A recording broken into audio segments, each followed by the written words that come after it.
Hello guys, welcome back to my channel. So I would like to thank my cousin June Cliff for giving me this hat. Ayan, ito yung hat guys. So ayan, so bagay na bagay yung sombrero, yung cap na binigay sa atin ng aking cousin from Antique. Kasi nanggaling siya sa London. So ito guys yung regalo niya sa akin na binigay. So it is a cup. Ayan, meron pang tatak na London.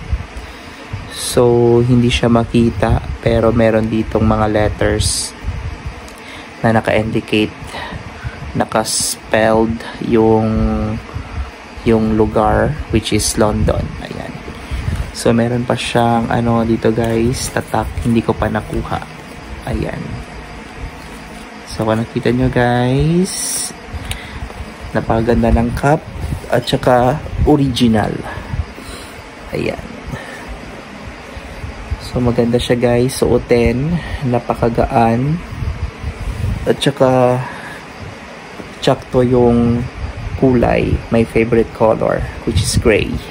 Ayan. So, thank you so much to my dear cousin for giving me this gift. Ayan. So, susuotin ko na ito siya guys kapag merong gala or travel. Ayan. So, medyo may kabigatan lang siya ng konti pero okay naman siya pag sinuot. Very, comfy. So, thank you to my cousin. God bless. More blessings, Cass, for giving me this hat. This cup. Thank you. Bye guys.